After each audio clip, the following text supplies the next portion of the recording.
What is good, everybody? It is July 12th, 2026, 5 p.m. Time for Film and Box Office News Live with the Council of Comics. It's episode 193. Here with C Bizzle and Green Shirt Guy. I'm back, feeling better. And yeah, we're going to talk about My Dinner with Andre later today. We're just going to talk about that movie. We'll be back right after this.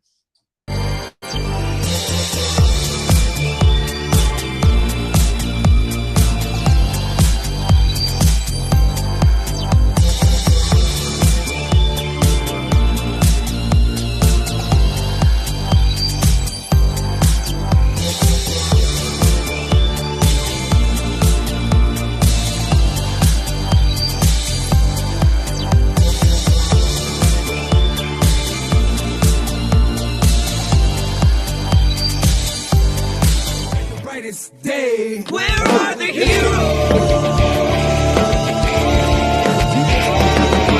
Soon as they get here, everything will be alright. I need a hero. Someone superhuman who can come and save my life. Crisis after crisis.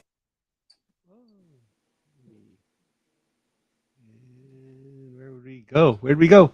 There we are. What is good, everybody? It's Film and Box Office News Live. I'm here with C Bizzle, Green Shirt Guy.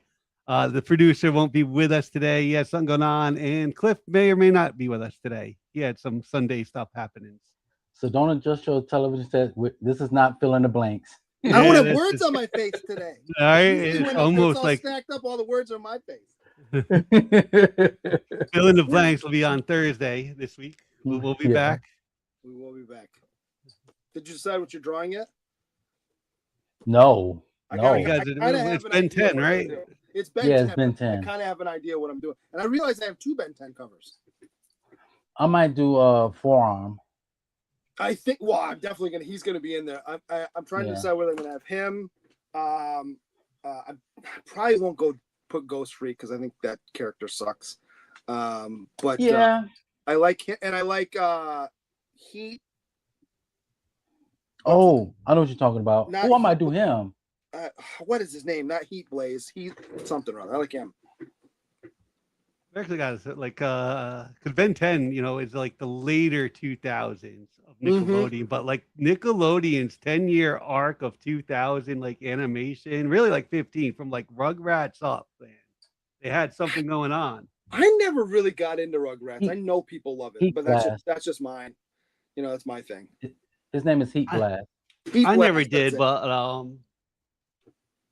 my little sister really did, and like I was very popular at like the toy store. Yeah, there was a Nick cartoon though, like later on, Rocket Power. That was kind of fun about like the skateboarders and the rollerblading, and that was like a little bit more my speed at the time too. Like, all right, this is cool. Right on. Then mid 2000s, you were all in on Avatar. Oh, Avatar, yes. Well, see, I'm watching Avatar now because I didn't watch it at the time. The cartoon or the live action? I have watched some of the live action, but I'm watching the cartoon now. I'm working. Okay. Yeah. Smart. Yeah, no, and it was like, really, because Avatar and Naruto were out at like the same time. Yeah. Mm-hmm. Did you do the run? I didn't. No. I had the headband. Like, did you? Oh, nice. Yeah. I had that. Like, I played the card game when it was out. So when Naruto Shippuden came out, there was a PlayStation 2 game for it. Except because it's Naruto Shippuden, that game never saw the light of day in the United States. And like a lot of other people, we were watching it at the movie theater. We had like a projector. I would download the Naruto Shippuden shows, and so they all see like sorcery and stuff, but they want to play this game. And like, so like the manager was like, "You're the only person I know with any kind of way. Like, how do we play this game?" And the answer was, you had to download it. You're like, okay, and burn it. And then you had to, if you had a slim PlayStation 2, you could modify it very easily to do it. And that's how, so I was like 2 weeks later, I come in with my PlayStation Slim. I'm like, yo, check this out. and I do the disc swap, and there's the Naruto game, like right there. Nice. He's like, okay. Nice. That was like, yeah, that was like the last thing, and it was like, and when I broke the PlayStation 2's copy, like, I was like, oh man, I got PlayStation 2 at I need a thing of blank DVDs. Exactly. Those are the days. Yeah. Yeah, that's July, man. It's like July. We're doing the monthly giveaway. I got to take this off, and I'll get you guys the first hashtag on film and box office news. It's comes from C Bizzle. Caught up. Yes, I finally caught up on. Cause I didn't see the first season of X-Men '97, so I finally caught up on it. I watched the whole first season and all of the 4 episodes on the second season. Okay. See, I haven't watched the second season of that yet. I thought you were talking about comics. I was jealous. Oh no, not yet. No, I got a stack right here next to me and 4 stacks behind me. I gotta read. So. Oh, I'm gonna read what's current this week. Remember, because I was gone 2 weeks ago, so I have a couple from that week, and then I have obviously this past week. So. Right. But that's still gonna be like I did books if I get through them all. I did enjoy the first season of X-Men '97, and I enjoyed the second season. But I just feel that some people, he's not here now, Sam, overhyped it. So I was like, okay, I ain't gonna say much about it because I want him to be here to defend his side. To defend it, okay. Yeah. My biggest gripe, I know some other people's biggest gripes that I've seen on the interwebs, is the pacing of X-Men '97. It just feels like they hit us with like the cliff notes of the X-Men universe. It's like it'll show one event and then boom, and then boom, and then boom.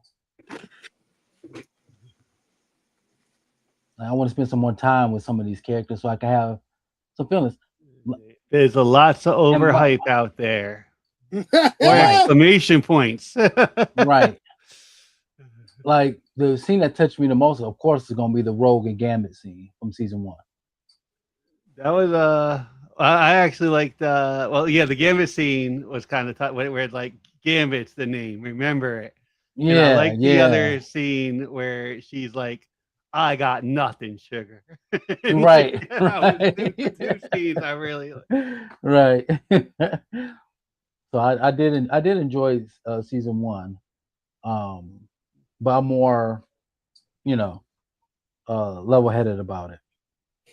I'm not saying it's bad. I'm not even saying it's meh. I'm saying it's good to very good. All right. I'll close this. All right, so caught up is our hashtag, and we'll draw that in a little bit because we'll go over the box office.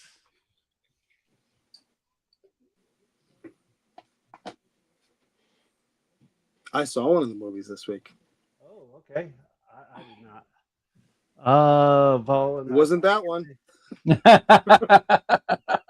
was not that one.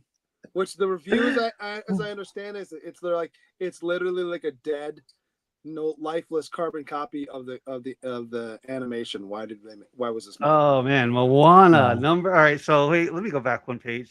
Box office was 5 million more than last week. Okay. So it did make, and that's last week was the holiday weekend. So we got about like 5 million more. Moana number 1, 43 million. 95 worldwide. Oof. 52 international, so just barely beat which means the world doesn't care about this movie. No. This was. I almost think like the world is starting to see like this was made for streaming and we put it in the theater. Right. Because in trouble. yeah. So wow, that's a double like yeah. And remember, if y'all watched last week's show, I told y'all I was like, I don't think it's gonna do as good as what everybody will think it is gonna do. Yeah, you were kind of like that. Cliff is here. Oh no, Hello. Hello. the voice of Cliff. It is the voice. The voice of Cliff. Moana 95 million worldwide. Really? I didn't even Yeah. Yep. remember. I didn't even remember it was coming out. Yep. Neither did anybody else. It did 43. Apparently, enough families to make 95 million in the U.S. No, 95 worldwide altogether. Well, first weekend, it's done better than Supergirl in 3 weeks. So there's that. I was gonna say I think it did break. You know that it's gonna break that Masters Yeah. of the Universe, but Right. I do think it could hit a few hundred million because family films still seem to have a lot more strength in them. Yeah, Plus, but when you have Minions and what do you call it still in the Toy, theater? Toy Story 5. Toy Story 5, yeah. I mean, maybe, but those two have already made a small fortune, more than a small fortune. Minions and Um, Monsters is number 2 this week. Was number 1 last week. Minions and Monsters did 20,500,000 with one more theater added to it. Look at that. Worldwide, it's I up to saw it. 280. If you like the other ones, it's fun. I saw it. Is that the one you saw? That's the one I saw. Okay. We went and saw it on Monday, I think. I did not see that. Number 3, Toy Story 5 makes another 18,500,000. Saw that a couple weeks ago. Okay. Oh, Toy Story 5 up to 879 worldwide. That's gonna be a billion. That one can. Yeah, that one will do it. That one will. Yeah, we're 4 Minions weeks into it. Okay. What's Minions total at right now? Minions total is 280. I could say 600 by the time it's done. I would. Yeah. 600. 650 the most. Yeah. New this week at number 4, Evil Dead Burn makes 13,700,000. Man, these horror films be. These horror films be 40,700,000 worldwide. Steve, are you or your fiance caught up on the Evil Dead franchise? She watches some. I think she's way caught up more than me. Okay, because yeah, it's very interesting that this one, like all the new ones, have been very anthology-esque, but this one actually like incorporates the mythology of all the new ones. Right. So I'm like, anyhow, it was actually very good. So I think between Rise and Burn, which, what titles? I think Rise and Burn like are the two best of the new ones. I think Rise and Burn is a better title. I'm like Army of Darkness might have been the last one I've seen. Yeah, well, I mean, it's not the same without Sam Raimi, but I mean, he still gets like a producer credit or something. Is Bruce Campbell in this one? No. Oh, see, that's why you're losing. I know, but also these films don't cost them that much to make, and they look great. You know, well, that's true. I mean, looking great anymore is kind of like you made a movie, like you know what I mean, like. Yeah, but they have a story, you know, like it's not, I mean, it's not, they're not, in no way, shape, or form would I consider them bad.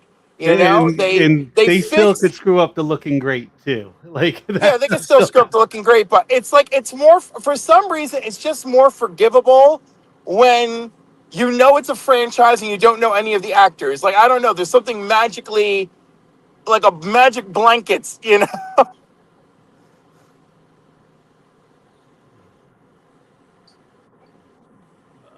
Young Washington, number 5, makes 6,447,000. Disastrous. 33 million worldwide. Well, it came out last week, right? Yeah. It's how, you know, people really got to learn not to talk, you know, too much. They're like, oh, we only used a little bit of AI, and then the rest was all visual effects. It doesn't. I don't care if they even are somehow telling the truth. It looks so bad. Agreed. It's also it's Angel, like Yeah, I get it, but like, come on, yeah. like, jeez, you We just guys. talked about like not screwing up the looking good part. Like that's Yeah, they're exactly. getting And it. they screwed the pooch real bad on this one. Let me tell you. When you can't even get the water right in some scenes, you're in big trouble. Number 6, The Invite brings in 5,721,000, up to 712% and 1,500 theaters. Ooh. Uh, it brought in 5 million. Worldwide 9,643,000. What's the invite about? Joe and Angela's marriage is on thin ice when they invite their enigmatic upstairs neighbors for a dinner party. The night spirals into unexpected places. Ooh. Oh, this is like an all-star cast, right? Oh yeah, this is with Seth Rogen, Olivia Wilde, yeah, Okay, Okay. I could dig it. I could dig Is it. it like a Penelope Cruz, psychological Edward thriller or is it Norton. a comedy? I think this is going to be more comedy-ish. Seth Rogen, You'd think, right? Seth yeah. Rogen likes to throw down into the weird and wild sometimes. This could be Oh, like psychological meets, a little bit of comedy. comedy, drama, romance is what it's listed under genres under. Oh, then forget it. It's gonna be all those things. Yeah. By Box Office Mojo. Obsession number 7 this week makes 3,800,000 more money. This has been 9 weeks on What's the total so far? 426. Very good. Yeah. Very good for a horror movie. With a low budget. Right. Supergirl number 8 makes 3,560,000. Oh, Supergirl. That is up to 115 worldwide. Number 9, Disclosure Day makes another 3,200,000. 228 worldwide. That's a Spielberg movie, right? That's a Spielberg movie. Kind of surprising that it's not doing that very well. No, it is not that. Like, I know some people who thought it was amazing, but those people have not seen his other works. Hmm. And I'm like, oh, you thought that was amazing? Yeah, I thought it was cool the first time he did that in his other movies. And Well, is it? I mean, I've only seen the teaser. I don't think I've seen the full trailer. Is it a Close Encounters type movie, or is it something else? I know Close it's Encounters kind of movie. I think it's like they're going to disclose that aliens are on Earth. right, but it's nowhere near the level of excitement that people are hoping or expecting. Like, I remember everyone in the theater I was with, the look of disapproval and sadness when we watched the film. I was like, that was a good look. That was a cool film. And they were like, no, they didn't do this, they didn't do that. And I'm like, oh my God. I'm like, okay, it's okay, everybody. And number 10, Backrooms, making a little bit more money, 1,485,000. Backrooms is up to 363 million. Yes, sir. If you're a horror movie or if you're Toy Story, you're doing fine at the box office. And if you are Moana or a Supergirl, nah. I don't know. Moana actually has a chance of going up by next week. No, I don't think so. I don't think so. I think it made all the money it's going to make this week. I don't know. I could see it getting to like 200 million. I don't know about that 3. I think 200 by the end of the summer. Yeah. Not like, What do we got? Well, next week is a good movie. I might go see it. The Odyssey. I do want to see that. I might go see that too. I'm on the So fence. number 11, Gail Daughtry and the Celebrity Sex Pass. What is that? What is that? I saw the. Gail Daughtry in the Celebrity Sex Pass when her fiance uses their Celebrity Pass agreement with West Bride. Gail Daughtry travels to Hollywood seeking revenge by pursuing her own. Here's my thing. It Like, could it's kind of be a comedy, funny right? thing It's if it has like a lot of people in it. But like, how are you gonna get mad if you have that agreement? Like, you're mad that he actually cashed in his pass that you said that he could have? Right. Yeah, I don't know. I'm not saying you should have that agreement. I'm saying, but if you do, how are you gonna be mad? I think I need more context for the movie. Yeah. I feel like something's missing. Like Yeah. I feel like there's another element that we're unaware of that pisses this person off. Yeah. 953,000. Jackass number 12, Scary Movie. I do see it. Mandalorian Grogu. Michael makes a little bit more money. Does it make it though? There it is. Yeah, it is. Mike and Billy. Michael did it. We didn't think he was going to do it. Mm-hmm.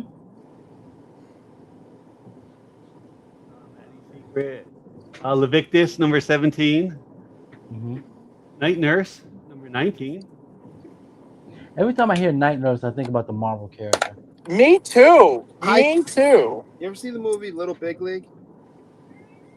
The one where think the I kid's did. grandfather dies and he inherits the twins and then eventually becomes the manager. Oh, yeah. There's every time I hear Night Nurse, I think of the scene where he's like passed out in the dugout after a road when they're on the road trip and the one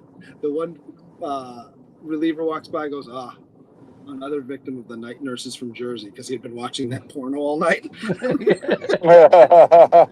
A series of reverse scam calls unsettles an idyllic retirement community. A starry-eyed nurse becomes entangled with her mysterious patient.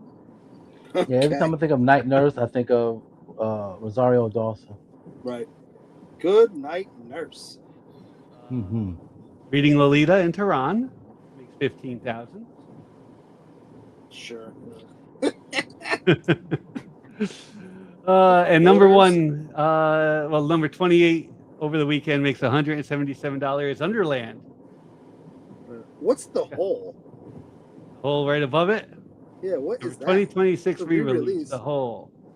While never-ending rain and a strange disease spread by cockroaches ravages Taiwan, a plumber makes a hole between two apartments, and the inhabitants of each form a unique connection enacted in musical numbers. No, I'm good. Nope. No, I'm good. That's fine. Nah. I don't need to see that. The first line, I'm done. No. that would somehow roaches and musical numbers just doesn't say I gotta watch this movie. Well, you wouldn't want Python Hunt was in between there, so you wouldn't watch Joe's Apartment then? No. Or that scene in Nightmare on Elm Street when the girl gets trapped in a roach. In part 4, that poor girl. Yes. Yes. That scene grossed me out when I was young. Right. And I saw it in 3D. No, that's not the one I saw in 3D. Never mind. I'm sorry. Oh, okay. I was about to say, I know your brain was work. Yeah, no, I got it confused with the other one, with his daughter. But yeah, that poor girl, and then of course she's in the freaking Roach Motel. I was like, no. Oh. But the girl with the asthma, I felt bad for her too. I was like, this is some bullshit. Right. You know? I was like, this motherfucker's nasty. He loves to go after part 3 and 4. He loves to go after the crippled people fast and furious. All right, caught up. This coming from Steve Bizzle. He got caught up on X-Men 97. I have not. Oh my God, Steve Bizzle, do you love it? Does it give you the tingles? Oh. He feels like he's been overhyped on it. Like, Yeah, right. No tingles, Seabistle? No tingles whatsoever? I didn't watch season 1. So I watched all of season 1. I got more tingles from season 1 than season 2 so far. Okay, I could give you that, but I'm just saying there were tingles for season 2, right? Oh my gosh, I thought I thought Jubilee was tingle worthy. You know, I thought the showdown with Baby Apocalypse was tingle worthy. You know, there was tingles. There were tingles. Without spoiling anything, yes, Jubilee's part with I love the couple of Jubilee and the other characters. I'm not no spoilers. And then yes, the Apocalypse fight was pretty good, but I just felt like I was overhyped on some things. And like I said, I would discuss it more probably because I need Sam to come in here and defend himself. I mean, I think. Well, no, you're right. Sam went too far by saying it's the best X-Men thing ever. I'm not going that far, but I do think it's the best animated X-Men thing ever at the moment. I will agree. At the moment, there isn't much else. Yeah. No, but I mean, like, you know, I feel they've done so much more with this franchise than they ever accomplished with Evolution or Wolverine the X-Men. So I feel like this is the one that's delivered like the most bang for your buck. Right. Also, like, I'm still invested in the characters. That's like really important to me, you know? I would be if I spent more time with them. I meant the original characters. Oh, okay. You know, like everybody else is like, it's really fun for you to be there. You know what I mean?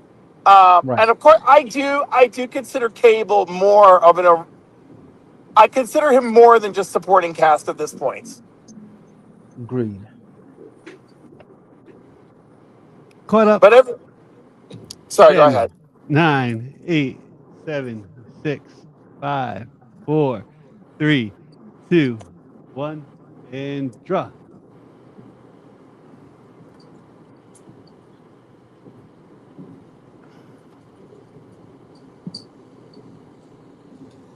Joe.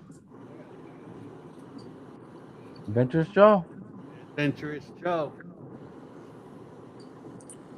Got himself a duck. He's got many ducks once again. Oh. Adventurous Joe, you got the first duck tonight. Congratulations.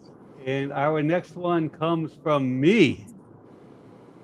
We're bored. Okay, we're bored.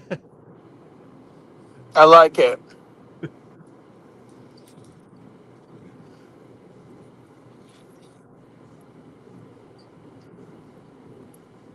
I gotta put. I am so bad. I didn't put the banner up.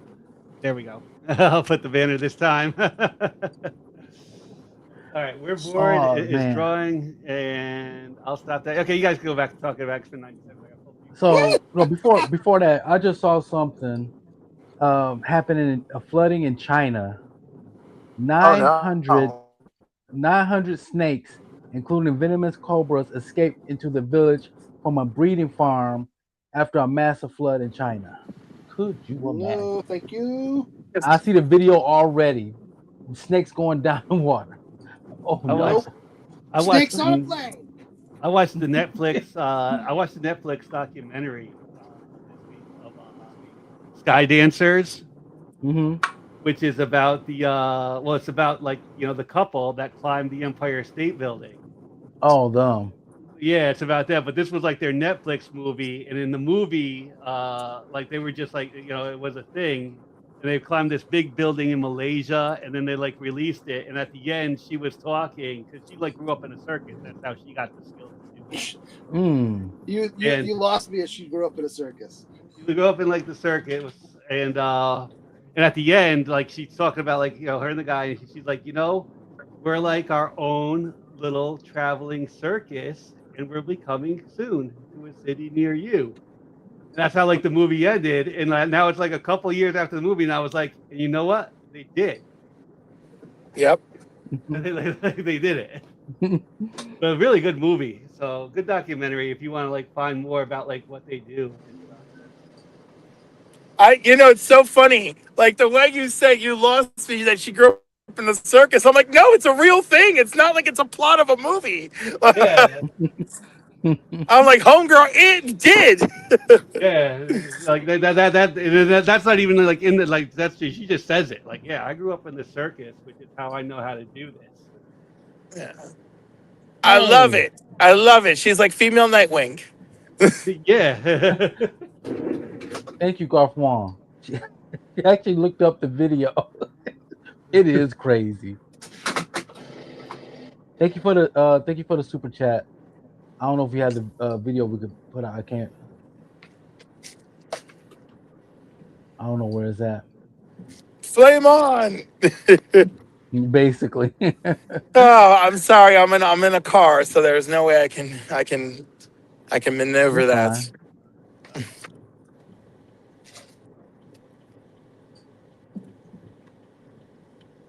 But like I said, I'm not overly hyped about X-Men 97.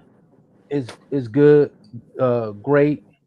I'm just not putting it up there as the best Right. I don't think it's like depiction the of best X-Men X-Men. ever. That might be a bit much, but like Yeah. I was trying to not let him oversell it. Right.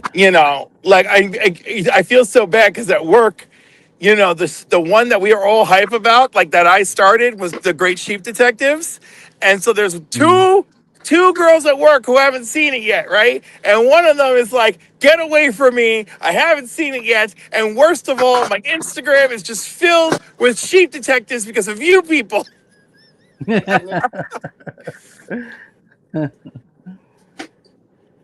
And the other one's like, "Yeah, I don't do social media, so ha, and also I'll get to it when I get to it." But I think they'll each love it.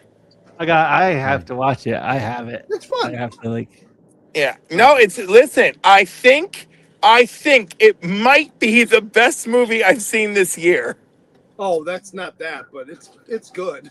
I'm just no, I mean I'm not saying- of the 2026 movies.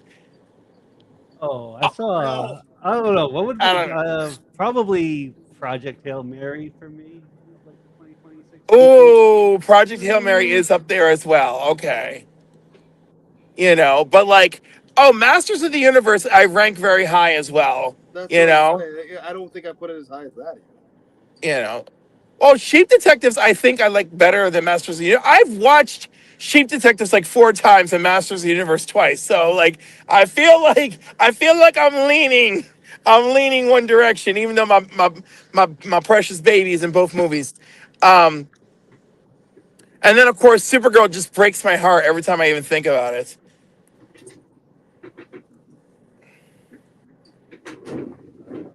What else has come out this year? Oh yeah, the Evil Dead thing, that was cool, but like I wasn't like, oh my goodness. Scream. I saw Scream. Yeah, Scream didn't do it for me. Oh, Possession did it for me, and Backrooms did it for me, but not like I can't wait to watch it again and again do it for me. So I don't know. I really do think I'm speaking only for myself. I really do think Sheep Detectives is my favorite thing of this year so far. All right. Let me make a few announcements right now, and then we'll draw the second duck. Young at Heart Foundation, Faith, Trust, and Belief. They sponsor Hope Kits for kids waiting life-saving transplant surgeries. You can sponsor a Hope Kit. You could become an organ donor at Donate Life America. Get in contact with Young at Heart Foundation at info@Young at Heart Foundation. That's our first announcement. Our second announcement is Alterniverse Comics. 870 Violet Avenue, Hyde Park, New York. Get in contact with Anthony, 845-233-4234. And they will pull you your comics each week, bag and board them. So if your comic book doesn't order enough copies of Absolute Batman, get in contact with Anthony. He can start pulling it for you. My radio station, Galaxy Valley Radio. We just had a nice big barbecue this weekend. We're in our third year. I'll be on later tonight. So those are our announcements. Yeah, I'll be on later tonight. We might have, the Fish concert live on the radio. Nice. Like tonight. So that'll be very cool. And those are our quick announcements. And I got to pull up. This is what we came to talk about. Oh, I don't want to create the account. Go back. Oh, Duck first. Sorry. Duck first. You good? So Cliff, you're saying I'm going through the movie. You're saying you like Sheep Detectives more than Devil Wears Prada 2? Oh.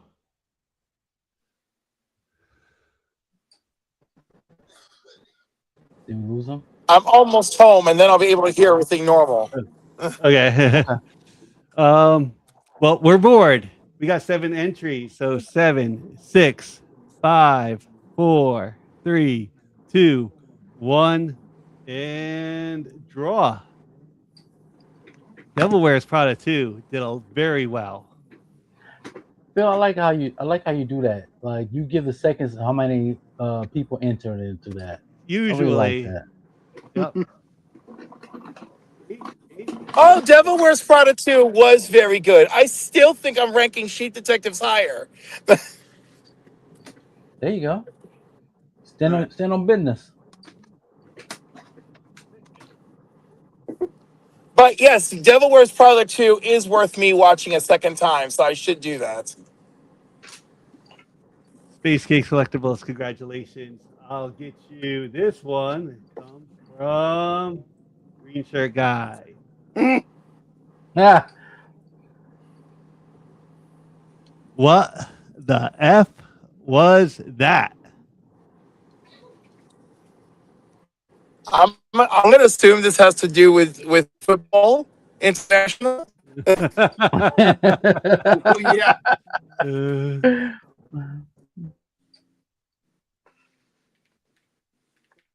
Sure. Everybody know, like, oh, who's bringing these people? Whoa, you're going in and out bad. Yeah. Sounds like you're getting attacked by the Matrix. What the F was that? We got 2 entries. I'm going to remove that one. I slide this one over here. And we will share the screen. Hold on.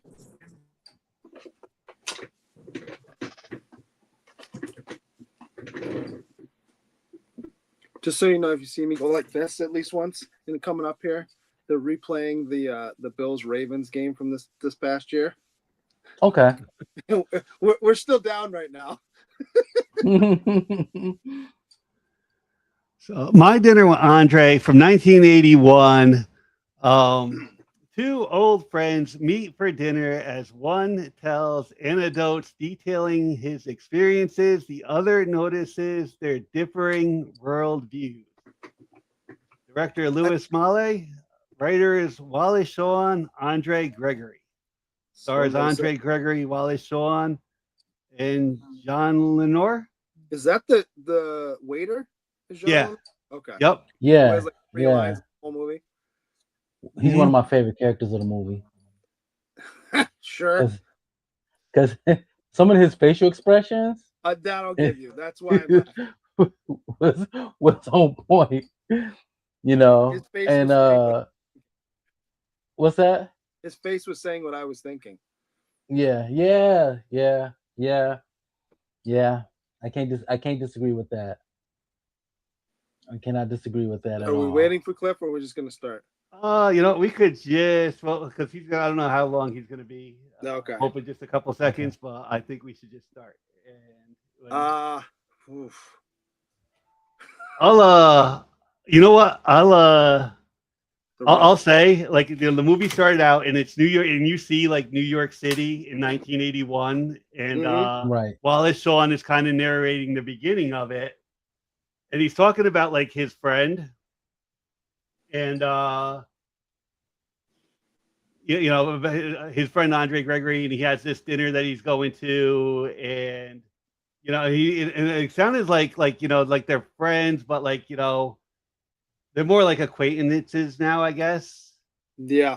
And then you know, we actually get to like the dinner, and this is where, like, you know, like the dinner, and that's the name of the movie, Dinner with Andre. Like I took a bunch of things like from this movie. Like I didn't like, I wasn't like really like bored with it as say, but I thought about like this might have worked as like just like a play, like a 2-person 100%. This works as like, not working as a movie. And, I think like, it's more engaging as a play, but even at that, I don't know if I'd go see this play twice. That, or it works as and like, you know, here it's 1981. You know, it works as like a podcast. Okay, it works as like, I thought about this, like it's 1981. There isn't a podcast. You know, and like 1981, there's like audiobooks, but it's not like there's audiobooks today. Like, you know, and that's what this works at. Like, I kind of want to like, I wouldn't mind even going through this again with just the audio track, and just because I think it would really work that way. Mm-hmm. That's how I use it mostly. So just give you a heads up. For Greet You Guys going to tickets, I'm not going to guess any of those answers because, like I said, I use this movie as a background. Yeah. So I went and cooked me some dinner, play NBA 2K, and I just had my headphones on while it was right next to me, so I could peek over and look at it. But I, like you said, Phil, I treated this like a podcast. Yeah. And I think it works that way. The only other thing is, okay, this is they're playing kind of themselves. Yes. And with this, like, you're getting a story, you're getting Andre Gregory's story of, like, you know, he was like, they're both members of like the theater. So and he was like a member of the theater that kind of like left the theater for a while and went on his own, like, you know, spiritual journey, fever dream. Yeah. Like his own like spiritual journey and stuff. And then that part is like pretty interesting. I mean, it's something. And I thought about, like, imagine like a story like what am I thinking of? Fear and Loathing in Las Vegas. And it's now just being told at like the dinner table by Hunter Thompson. Yeah, but I'd listen to that before we'd listen to this again. And that's and like that's part of like the thing is like where like Fear and Loathing has like the better story. Like that is one of the things. Like his like spiritual journey, it isn't quite like up to that coolness of a Fear and Loathing of Las Vegas, which. But like, yeah, some of this stuff is probably true, and some of it's a little bit like, well, it felt like over embellished. Remember that at the beginning where he tells that thing about how he left the theater or whatever, and but then he hooked up with the Russian guy, I think he says, and the guy gets him the island or the camp or whatever, and we're just gonna go out and kind of hang out. But then while we're out there, we're acting, but we're not acting. We're being ourselves, but instead of improving, we're improving our life and just doing whatever we think. I'm like, that's what this movie felt like. Like, whatever comes into your head, it's coming out your mouth, because it meanders all over the place. And there's parts of it I had a hard time following, going, and I kept going, what the hell did you just say? Like, I rolled it back a couple times. Like, and that was only like the beginning of the movie with like his journey. Like, yeah. And then I had to roll it back. The thing that made me laugh though a couple times is when Andre's talking. He's talking about something esoteric or really just way out there, and he just turns to me and goes, "Well, naturally," and keeps going. I'm like, "Not naturally, nothing. I don't know what the hell you're talking about. Like, what naturally?" I like it because it's very naturally for him. You know, it was like, this ain't naturally for nobody. You brought this Chinese Buddhist dude, you just brought him home and let him stay indefinitely until he just vanished on you. I was like, apparently, naturally for you is for you only, sir. How about the story about where they started to bury him alive? Yes, that was one of the things I wanted to like re-listen. That whole thing where like he had got like stripped naked and they photographed him naked, and it ends up with like him getting buried alive. Like, that was like one of the things I wanted to listen to that part again. Well, if that's the kind of story, if that happens to me, I'm never telling anybody about that. Not even my best friend. That's a story I go to the grave with, literally. Well, he's very bohemian. He's something, right? And like, at least it's so like I get it, because like I think that he just feels like his world is all these eccentric theater people and experiences. It just that this series of experiences just kept taking him somewhere. Okay, so here's my he biggest thing. A Chinese man. Here's my biggest thing about that's its own story. All right, sorry, Steve Bizzle. That's all right. Here's my biggest thing. So, a couple of things I did agree with him with, but I don't like the fact that he went too far to the extreme.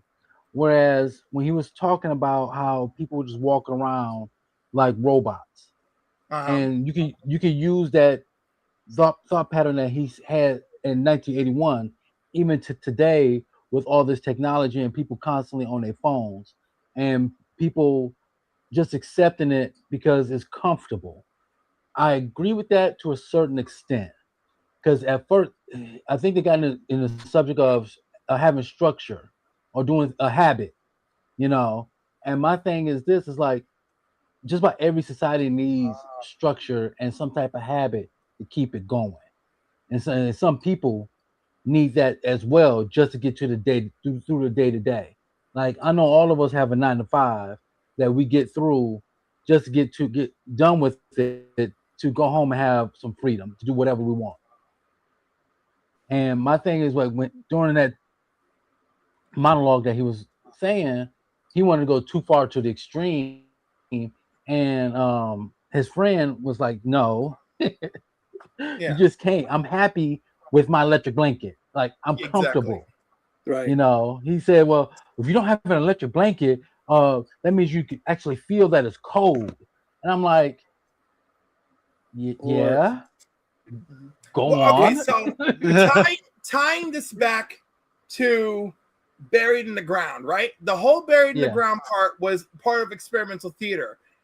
But he panicked, then he stopped resisting, then he gave into it, then he had that sense of stillness, and then when they dug him out, that is when everything was more alive to him. The sky, the trees, the air.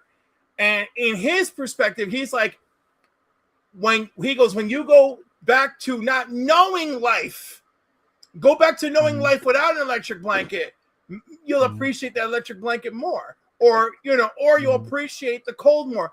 I feel like he was too off. I feel like he went too off into his deep end. But I feel like that moment, the buried moment, is the story we need to kind of see where his mind started altering paths. Right. I thought he got a little pretentious several times, and then towards the end, when Wall-Shawn's like, he goes, "Look, here's the thing. You look at me getting a fortune cookie and opening it up, and I'm supposed to have gotten that one. No, it's just random. It's completely random, and then you're placing meaning on something that doesn't have meaning. And the way you know that it's not scientific is because you can there's calculable results, and you can replicate it. Where this is completely random, and you're making it into something more than it is. And it felt like all of these experiences that you had, like, dude, like, I get some of them, but like, you're making everything into the greatest thing ever. It's like, well, because you're pretentious. That's why." And side note, I agree with old dude that the quails was very small. Yeah. Well, quail are small though. They're only like right. Give me a Cornish hen. Exactly. If we're gonna do that. Quail is a gamier meat too. If you've never had it. Okay, no, I never had it. No. Yeah, it's okay. They are very small though. Okay. But anyhow, I would say he was being more pretentious if this wasn't about like he's had a spiritual awakening and he wants others to join with him, you know? So all right, then okay, because there's I know they're like playing kind of themselves. Yes. And that was like, all right, I think for the most part, kind of like Fear and Loathing in Las Vegas, a lot of it is true with some embellishment on the story of that spiritual awakening. And that is like kind of half the discussion at like the dinner table.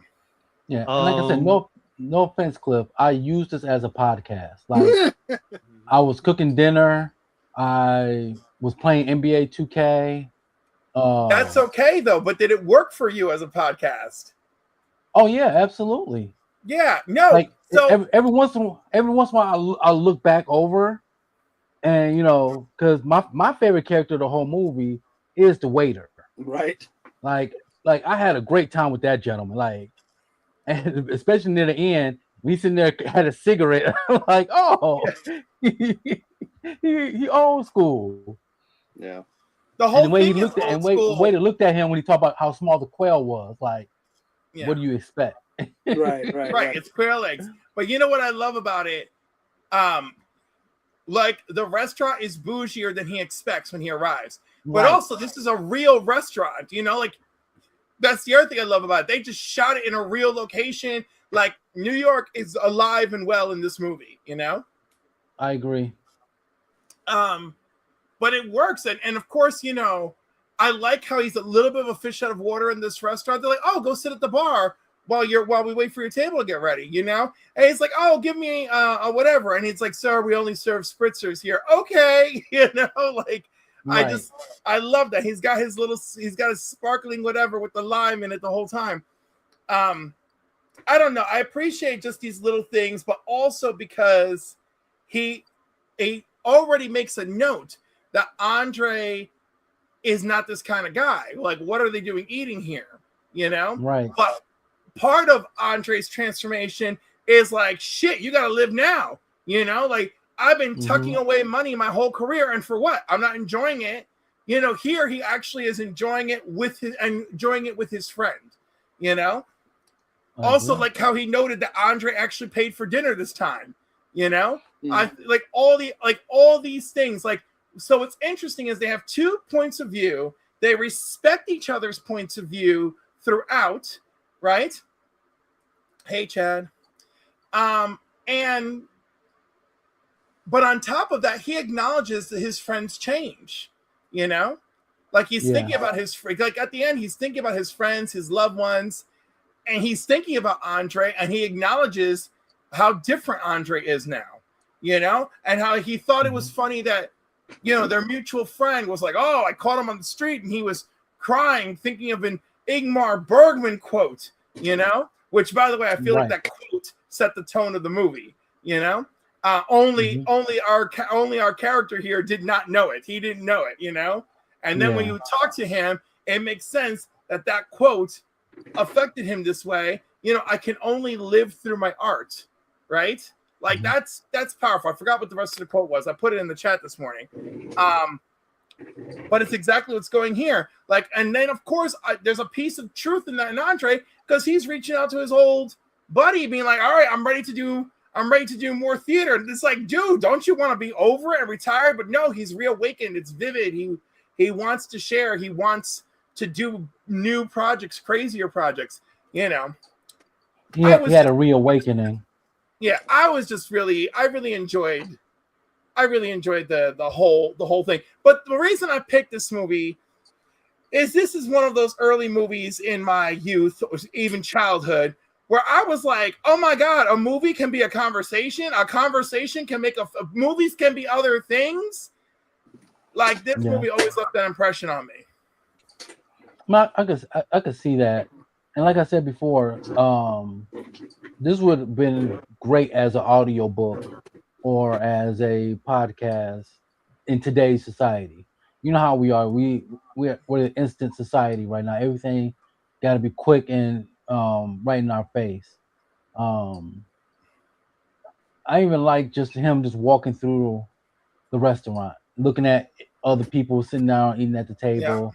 Yeah. You can almost hear their conversations. You can hear them laughing.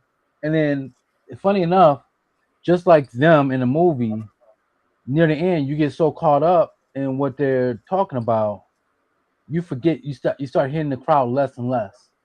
Mm-hmm. And then when they look up, they said everybody left the restaurant hours ago. Right, because they got so caught up in their conversation. Right. Not to mention they had 5 dishes. They had a lot to eat. No, well, it was a fancy restaurant. It was a multi-course meal. So I get it. Mm-hmm. I get it. But I've been that dude on very few occasions. I'm surprised they ain't drunk, because how much wine did they have? Yeah. Well. I don't think they had that much wine except towards the middle of it. They got so many refills. But you're eating too. Yeah. They had a ton of refills though. At least 4 each. How many times did they reference the Holocaust, Hitler? I'm like, dude, I get it, but maybe everything doesn't have to go back to. The whole flag story. I also loved when he goes, you put the swastika on your flag. He's like, he's like, not the Tibetan swastika. I'm like, wow. Because people are going to be able to differentiate that. Right.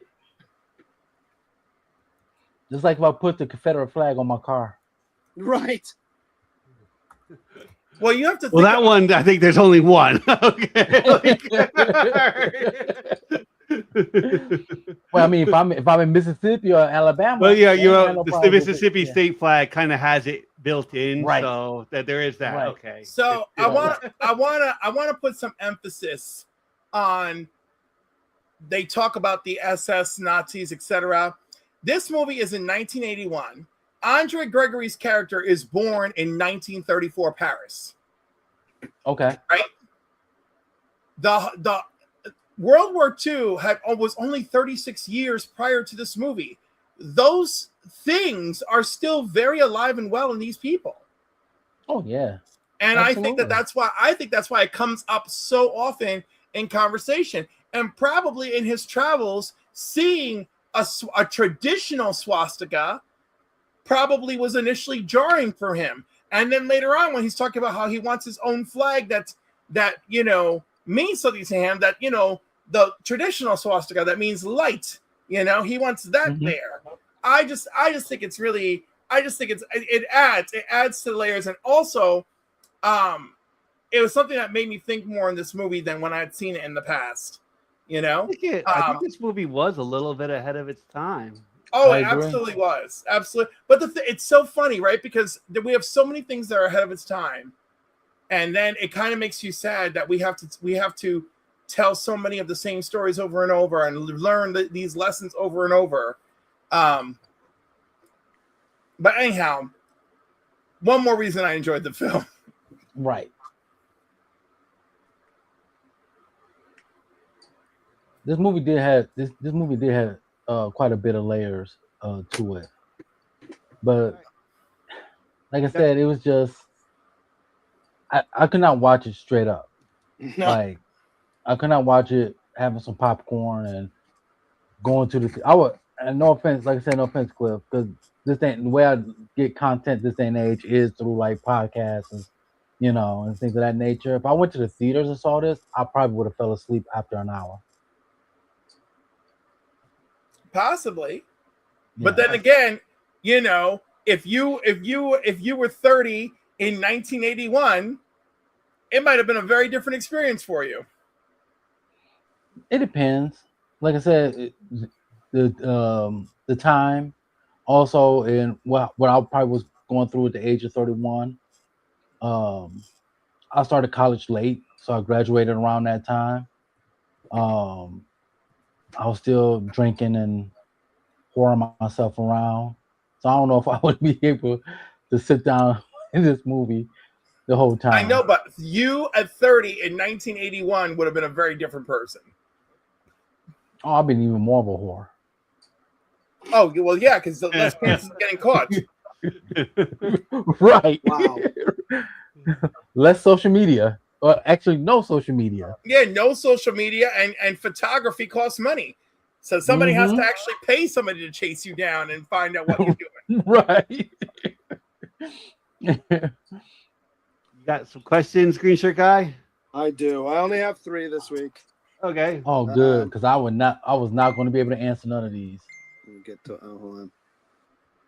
Where are they? Crap! I just lost it. Where are you? Today. Here we go. All right. So there's 3 categories: occupations, friends, and leisure. What do you want, Cliff? I'll go occupation. All right. How often does Debbie work as a waitress? Oh. It's for the chat, right? This is for the chat. Yeah, it's for the chat. Oh. Come on, chat. How often does Debbie work as a waitress? I cannot guess that. I could help them though. I think Debbie is Wally's girlfriend. Yes. Yes. Yes. And Wally's the bald one. Just to let y'all know. Which, by the way, let's it's not give funny. him 5 minutes to Google it. Start counting. By the way, it's funny because I'm working during Walmart deliveries and Sam's Club deliveries multiple times a week, because I need the extra income. All right. 5, 4, 3, 2, 1. How often? And did anybody answer it? No. 3. Oh, Joe does 3 nights a week. It's 3 nights a week. Oh, there you go. Joe just said 3 nights a week. He just got it in. Did we get it in for Joe? Yeah. Yeah. Can we say that another way? Get that in. I said it how I said it.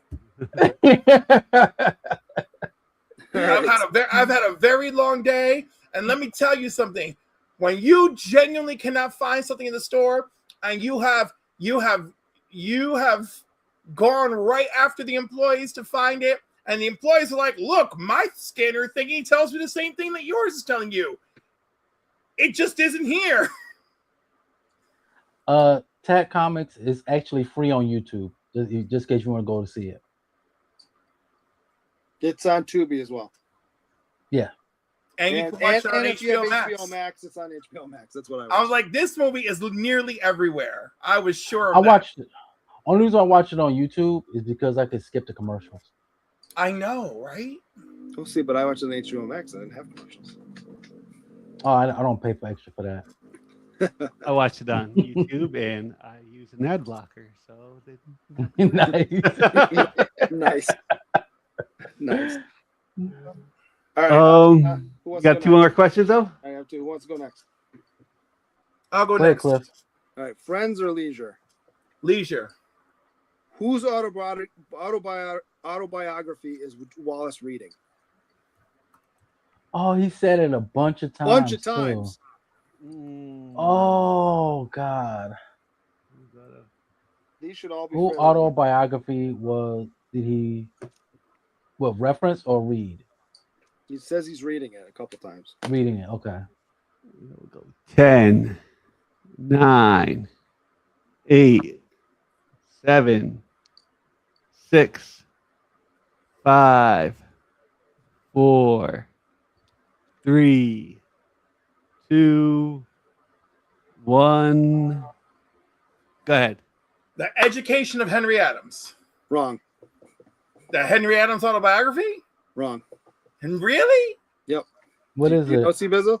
Charlton Heston. I have no clue. Says he's reading Charlton Heston's autobiography. Oh, Charlton Heston. Why am I thinking about Henry Adams? I have no idea. What's the last one? Okay, the last one is who suggests that Wallace go see Andre? Okay. Oh, I know this. There's a name. There is a name. I know like the story part of it. There is a name. All right, start counting. Yeah. 10, 9, 8, 7, 6, 5, 4, 3, 2, 1. Go ahead. We'll start with a Anyone- B. Did not. Anyone? Anyone else? Nope. Oh, Joe came in late. Do we give? Well, Joe's got enough. We don't have to give him another one. Joe came in way late. Oh, it is. It is George. Okay. Oh, okay. Yeah. It did show up right after Phil said 10. Okay. Well, 1. All right. Let's get some scores. And just what, I got it. It came in. Sam gave it a 7.5. Oh, Yep. good on Sam. Sam gave it a 7.5, and he says, as it comes up, I give the movie a 7.5, a very intelligent film, but can lag because of being one scene. You could do other things while listening and get the same experience. Mm-hmm. Oh, okay.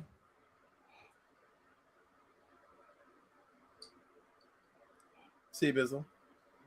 Bizzle? Okay. Side note, I just want to say this. Joe, we all suffered, okay? I'm joking, Cliff. It wasn't really a suffrage for me. But I agree with Sam with the main thing that it being one scene throughout technically majority of the movie was one scene. The beginning part and the end was him going through the city of New York. And I love the fact that when he went after he at the end when he just was going back home to after the restaurant, he was talking about he recognized all these places. Like I got my suit there with my dad. I've been here, I've been there. It's really poignant with me because every time I go back home to visit Detroit, I pass by certain places that the whole nostalgia memories of. Like I said, when I watched this movie, I used it as a podcast, plain and simple, because it's just only one scene, them sitting there talking most of the time, and that's how I do most of the time. Like when I play 2K, I don't feel like hearing the commentary on the game, so I will put on a podcast, and I just treat it just as such. And it was interesting. Some of it, what some of the points that he was making about not being a robot, go out there, experience. I'm like, I agree with to a certain extent, but I always feel like everybody needs some form of structure, some sort of film of being familiar with something. Either throughout your day. I would give this movie a solid 7.0.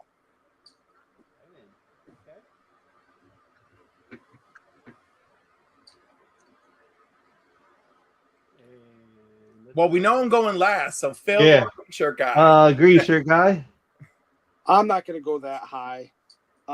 It is different for the time. It's probably I don't know if it's the first time I've seen a movie like. Well, it's not the first time I've seen a movie like this, so I don't know if it was the first time they did something like this, where it's a two-hander and literally it's two actors through the whole thing. I think we said this as we started. This would be better as a play. I think it'd be more engaging because you just have two guys sitting on stage, or not arguing with each other, but arguing their viewpoints, getting up and down with two chairs. I think it would work better as a play, which it probably may have started off as, because I think doesn't Sean say he's a playwright, but he's not. He couldn't get any work, so yeah.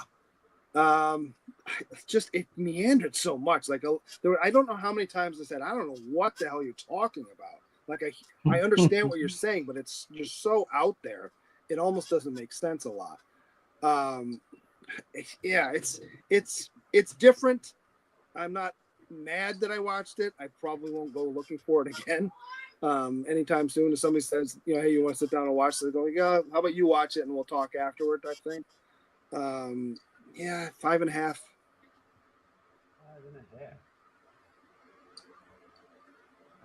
Okay, I will go. I actually really kind of dug this movie. I think I'm gonna go with Sam and give it the 7.5. I do think that, like, there again, we didn't have podcasts in 1981. Probably would have probably started out maybe as like a play, but went this way. Would have been like a good like two-person play. There were a few other movies at the time that were like that. Sleuth being one of them that came to mind. Um, Overall, though, the conversation I found like I found like myself following it for the most part. Every once in a while, I'd have to like roll it back. I had never seen this before. And I did rather like follow the conversation. I was pretty like intrigued with it. I dug the conversation. After like the whole like journey, it does get into a few things that age like incredibly well. But I think like looking back at the stuff he was saying, I think it could age. If I said that today, it could age incredibly well 40 years from now. Like I think you could say that anywhere in history and it would like age incredibly well. But I'm gonna go with a 7.5. All right. So, I mean, I chose this movie because I think these guys gave a great performance. It's filled with timeless ideas. As Phil mentioned, I think it's got thought-provoking dialogue, and it's a very unique cinematic experience because although there are other movies that go on, like 12 Angry Men is shot like this, it's just that one room, but this is one where they're just having a conversation and there are no stakes, and our emotional commitment to these characters like are minimal, right? It's not like 12 Angry Men. We're like, oh no, that boy could die if they make the wrong choice, So obviously the pacing is demanding, and the movie can feel a little self-important. So I would, even with those dings to it, I too am giving it a 7.5.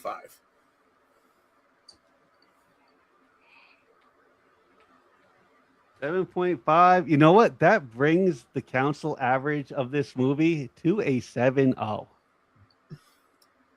Just under the 7.6 of IMDb. Yeah, so we came in under the 7.6 of IMDb. I'm gonna say it's not gonna be an everybody movie, but I'm not like upset that I watched it. It was pretty thought provoking, and I feel a lot of people should give this movie at least one shot. Yeah, I feel it's definitely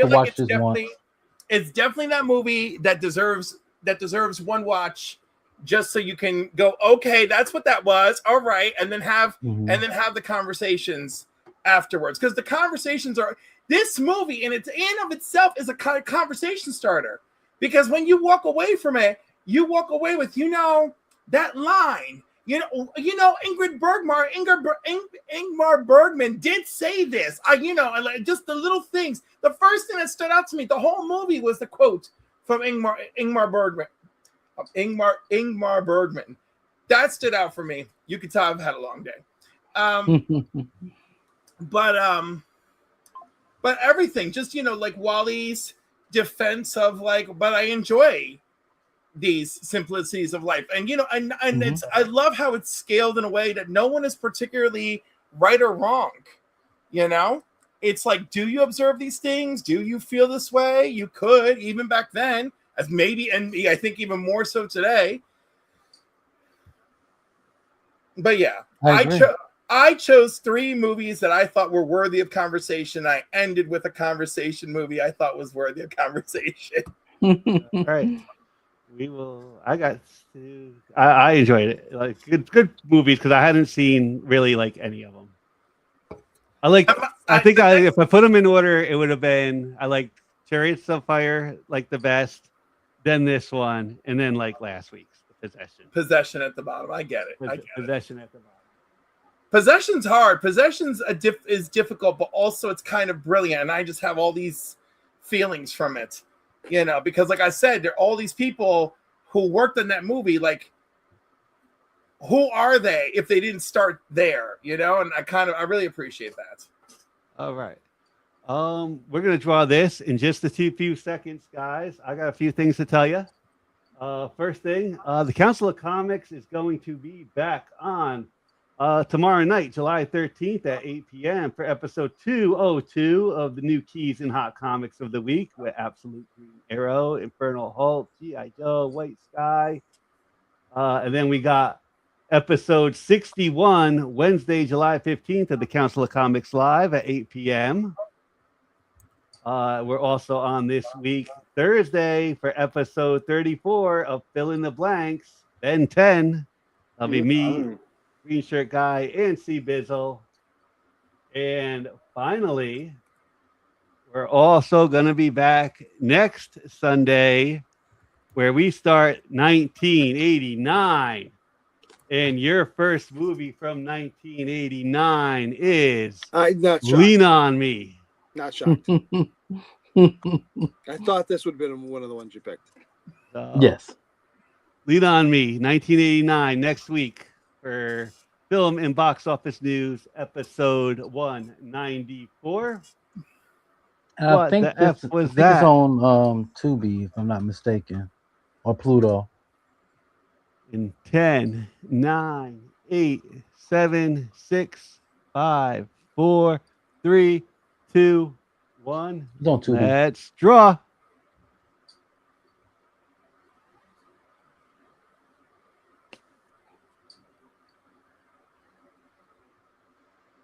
Cliff, Hey. yeah.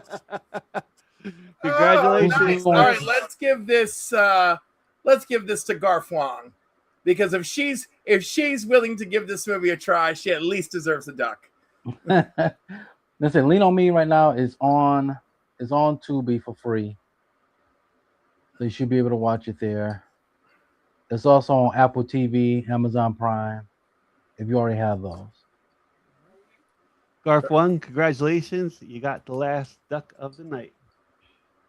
And I think that's everything. So for myself, C Bizzle, Green Shirt Guy, Cliff on Comics, and of course, the producer, we love you all. We will see you all tomorrow night. Have a great rest of the weekend. Peace, everybody. The brightest day. Where are the heroes?